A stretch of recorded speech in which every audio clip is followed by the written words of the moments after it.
Moscow's macho man, some American muscle, and an unlikely political marriage some refuse to bless. The president is putting himself over our country. Knowing nods, friendly handshakes, and the mother of all fallouts. I did not think this was a good moment for our country. The White House continues to fire back. He sees more and more every single day that this is proving further and further to be a total witch hunt. But the investigation into Russian meddling has only intensified. The indictment charges 12 Russian military officers for conspiring to interfere with the 2016 presidential election. And the man holding the microscope has already filed 191 criminal charges. The political fight over the Russia investigation has reached fever pitch. There have been indictments, court appearances, and a constant eye on the president's every move with Moscow. But here are two things we don't know. Will Washington even accept Robert Mueller's findings? And just how much will the rest of America care?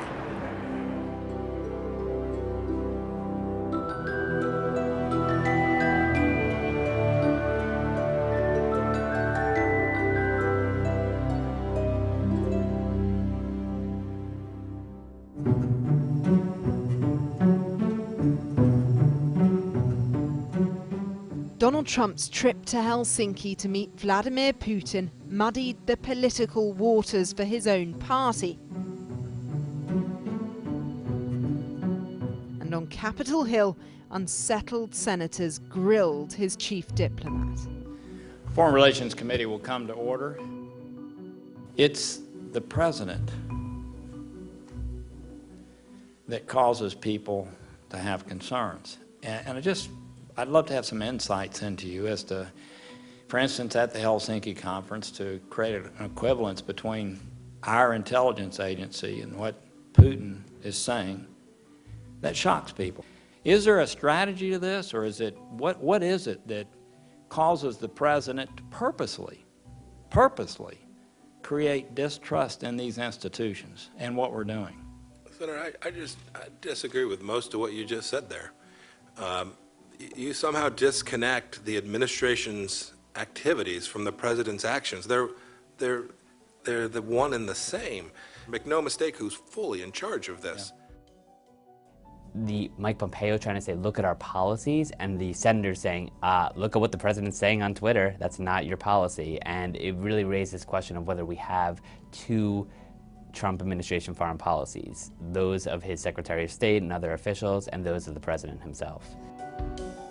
Watching their president appear to take Putin's side was too much for some, and it prompted a rare correction. I have President Putin. He just said it's not Russia.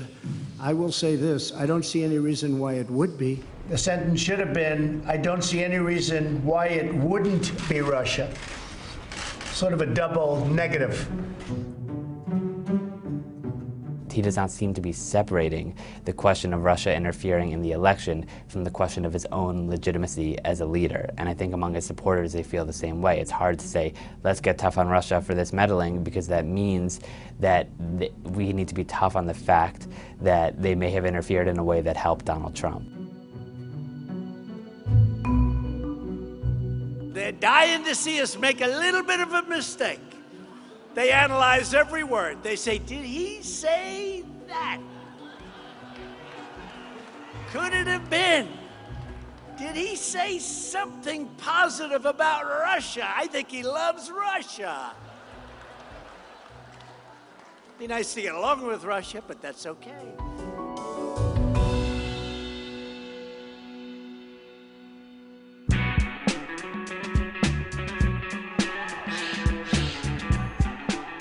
Moscow may be accused of targeting America's democracy, but at Bury the Hatchet in King of Prussia, Pennsylvania, some voters like the prospect of the president carving out a new relationship. I would much rather have them close than enemies, that they're portraying that they are. So I would much rather have them close together. Do you like the idea of the president being close to Vladimir Putin, even if he may have meddled in your election? I mean, it doesn't bother me. So you wouldn't mind either way? It won't change your vote? Nope, not at all. Does it worry you if the president's pursuing a relationship with a man who might meddle in your election again? Absolutely. I mean, it's a complete conflict of interest. So I would say, you know, philosophically, that's a problem to go down that path. It just doesn't feel right. We're turning our backs on our allies, we're turning our backs on our country, and we're not turning our backs on the Russia relationship. So. They found nothing. I mean, except for maybe Russia put fake news up on Facebook, which isn't a surprise. But as far as I'm concerned, they didn't find anything with Russia. However you see it, there is no smoking gun yet, no concrete sign of collusion after more than a year of throwing everything at it. The Mueller investigation has really done so far is kind of scoped out the dimensions of Russia's meddling, but they have not so far done a lot on what American citizens did and whether any of those American citizens were involved with the Trump campaign. Carter Page, a former foreign policy advisor to the Trump campaign, has been on the FBI's radar. Newly released documents show they believed he was collaborating and conspiring with the Russian government in 2016. He claims their surveillance was unfairly based on partisan opposition research. In these documents, they accuse you of being an agent of a foreign power. Were you? Absolutely not. It's just so ridiculous that, you know, where do you begin to start in terms of setting the record straight? I've never been asked to do anything illegal, immoral, unethical throughout the 25 years I've been looking at Russia and spending time over there. So it's absolutely preposterous. But did you ever advise the Kremlin? You know, I participated in a few meetings back in 2013 when the G20 was held in St. Petersburg. Myself and dozens of business leaders and academics from around the world were doing that. So we had some meetings in Paris, Geneva, New York, etc. You clearly feel positive about Donald Trump's approach to Russia. Do you think he could have done anything differently? I think he has been just under such tremendous constraints, pressures, and abuses. So in a lot of ways, he reminds me of Nelson Mandela, you know, when a lot of people were using the intelligence apparatus to go after him in illicit ways. And I think there's significant things that he's persevered through. You are the best, you understand? Be strong, be strong.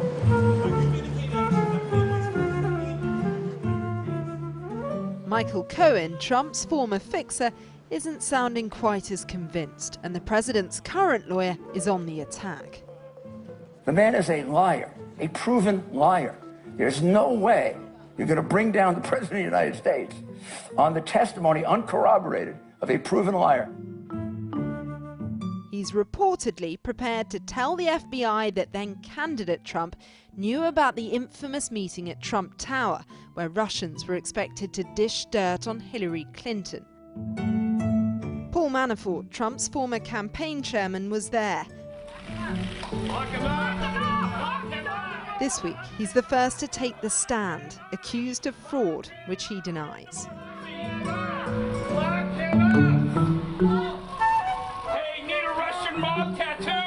I think what we've learned from the Manafort charges and many of the other ways that Mueller has been conducting the investigation is that he has a wide remit in terms of what he can investigate, and he is using that. You know, he's going where the evidence takes him, and he is not afraid to do that.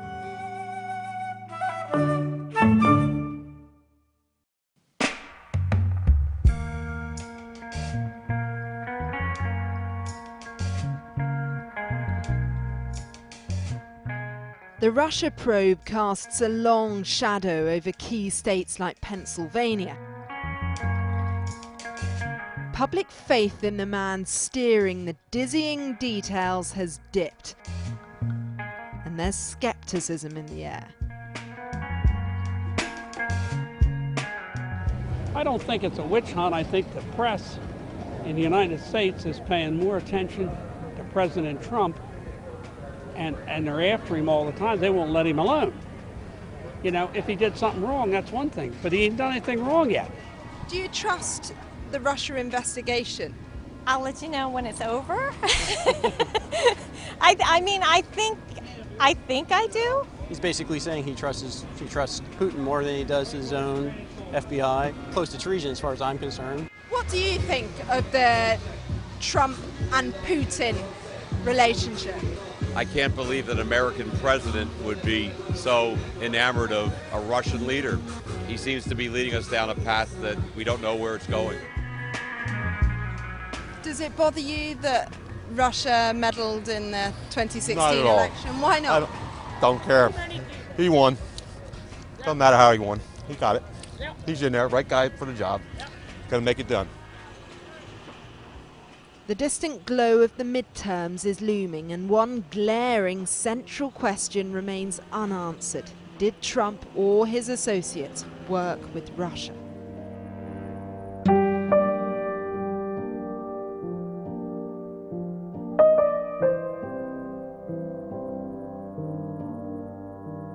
The White House is currently eyeing up a counter-report, and the president has already written something more profound into the American psyche. Just remember, what you're seeing and what you're reading is not what's happening. Alongside the Statue of Freedom that stands over Congress is a new pillar of politics: doubt.